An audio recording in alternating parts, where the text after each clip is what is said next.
في الأول كنت بخاف من المواضيع دي جدا على فكرة. المنطقة عندنا ما كانش فيها معالج بيعالج بالكتاب والسنة، وكنت مضطر إن أنا أعمل كده. بعض الناس يعني عندهم هوس. هتلاقي إن الرجالة اللي بتتأذي في الموضوع ده أقل بكتير من النساء. أنا نازل من البيت وقع من الدرجة، قدر، أنا معمول لي عمل. إحنا إن أنت نايم على السرير فطلع لك عفريت من تحت السرير يقوم ساحب رجلك، أو أنت بتنام وبتغفل تقوم مغطي طراطيف صوابعك عشان محدش يشوف. الجاثوم ده بيبقى عبارة عن جن طيار دخل البيت هو مش ساكن فيه أصلا. إزاي برضو أعرف إني محسود؟ إحنا البيبسي ده محطوط قدامنا، ممكن الإزازة تتحرك من مكانها، مفيش لا هوا ولا غيره، إحنا ممكن أفضل قاعد مكمل عادي. اللي هو ما احبش اشغل نفسي المواضيع دي اصلا. سكه العفاريت دي بقى تبقى اخر سكه خالص.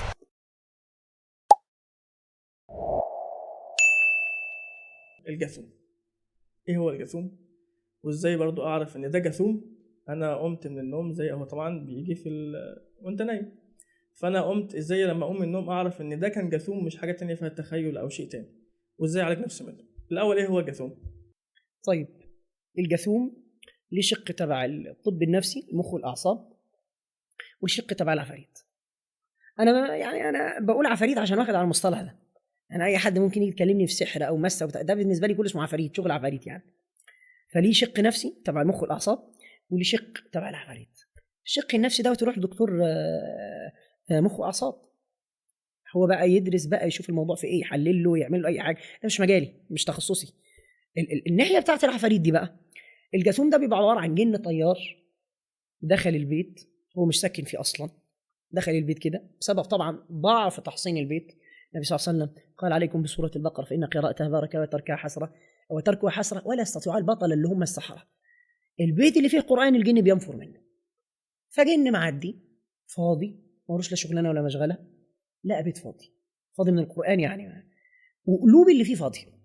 فدخل يوجب معاه، يهزر مع ده شويه، يلطف ده شويه. هو هزاره كده، بس هو انسان مفسد وبيكرهك لان في عداوه ازليه اصلا.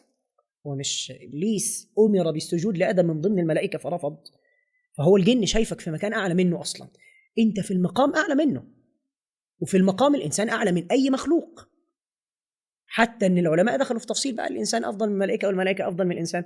اقصد صالح الانس يعني، اللي انا بدين لربنا بيه ان صالح الانس افضل من صالح الملائكه. الملائكه ما عندهاش نفس المشاكل اللي عندنا. الملائكه ما بتتلبسش الملائكه ما عندهاش شيطان يخش يوسوس لها.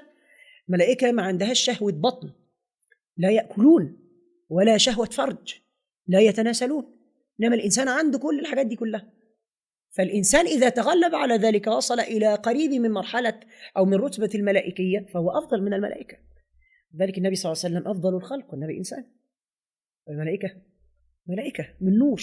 فالانسان رغم هذه المغريات الا انه تفوق على مغرياته وتغلب على شهواته. فانا عايز اقول بس ان الانسان لابد يفكر في اللي بيحصل له كويس، ومن ضمن التفكير ده ان اخر حاجه تحصل لك تبقى تبع العفاريت. قلنا ان الشيطان ده والعفريت ده دخل البيت فمكث على جسد الانسان.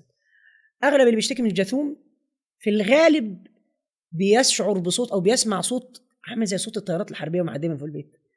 مره من المرات كان في طياره حربيه عدت من فوق البيت من عندنا لاول مره، كان في العيد الكبير الساعه 7 الصبح. قمت مفزوع من النوم وببص من البلكونه، الناس ماشيه في الشارع بتقول يا ما قامت صوت اول مره يسمعوه. الصوت ده في الغالب اللي بيجي لهم الجاثوم بيسمعوه، بيبقى فيه زنه في الدماغ، وبعد كده بيبقى فيه تكتيفه، وبيجي للانسان في بين اليقظه والنوم. يعني الانسان بيبقى بين البينين كده.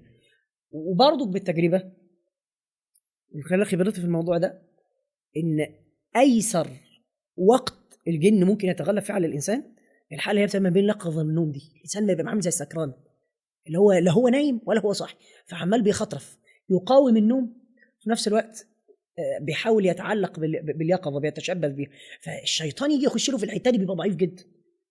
فاغلب برضه اللي بيجي لهم الجاثوم بيجي في التوقيت ده. فالجن يجي يطبق على نفس الواحد، يجي يتكلم ما يعرفش، يجي يتحرك ما يعرفش. طيب بالتجربه ايه الحل؟ الحل بقى اللي هو العلاج ولا الوقايه؟ نتكلم عن ايه الاول؟ نتكلم الأول على الوقاية. طيب الوقايه طبعا اذكار الصباح والمساء. تمام. اذكار الصباح والمساء. كان حد يقوم طالع لك دلوقتي انا بقول اذكار الصباح والمساء وبيجي لي اعمل ايه؟ ده ليه رد لوحده.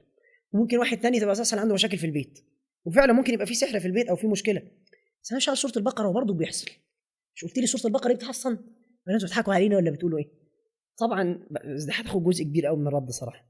خلينا في حته الاذكار. الطبيعي ان الاذكار بتحصن الانسان، فاللي بيحافظ على الاذكار مش هيحتك بمشكله الجاثوم اصلا. طب لو قال الاذكار احتك بمشكله الجاثوم، يبقى عقله يذهب اولا الى ان في مشكله في الطب في الطب تبع المخ والاعصاب، او ايا يكن بقى، نقص في الفيتامينات، في الكالسيوم، اي حاجه. كان في حاله على فكره قالوا لي احنا مهما نجيب من مشايخ الواد ما بيتعالجش. ورحت قرات على الواد، بيجي له لحظه اعماء، بيتعمي لمده دقيقه ونص، وبعد كده يرجع يبصر تاني. قرات عليه ما فيش اي اعراض لسكه العفاريت دي، وفي الاخر طلعت مشكله عنده في الجسم، مشكله طبيه. رجعت لزمايلي اطباء، وفعلا الولد عمل تحليل، تقريبا كانت نقص في الكالسيوم، في فيتامين د، حاجه زي كده. مش عايز اهبط في الحته مش بتاعتي، انما كانت مشكله طبيه فعلا. والولد لما راح كشف وخد علاج اتعالج منها، ما كانتش عفاريت. اللي انا بكرر عليه تاني، اي مشكله تحصل لك لابد تبحث عن اسباب ماديه، الا بقى لو الامر ظاهر. اصل ما حدش قاعد في البيت فيطلع له عفريت يقول له انا هلبسك ياض. يقول له لا، انت مش عفريت. لا، هو عفريت، انت مستني ايه؟ عفريت فعلا. فحاول بقى تعالج نفسك. دي الوقايه اللي خلاص جالي الجاثوم، تمام، مش عارف احل ازاي، ايه الحل؟ جالي الجاثوم بالتجربه، الاذان هو اللي بيطرده.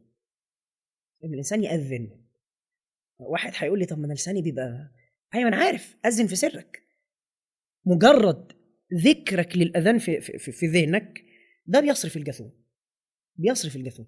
انا ما حدش اشتكى لي من الموضوع ده وقلت له عن الموضوع ده غير لما عملوا السكه مشيت معاه. احنا الشعب المصري بنستخدم كلمه موضوع كتير. انت أيوة. فاهم السياق طبعا. ايوه او ممكن اقول لك البتاع ده فهتبقى فاهم.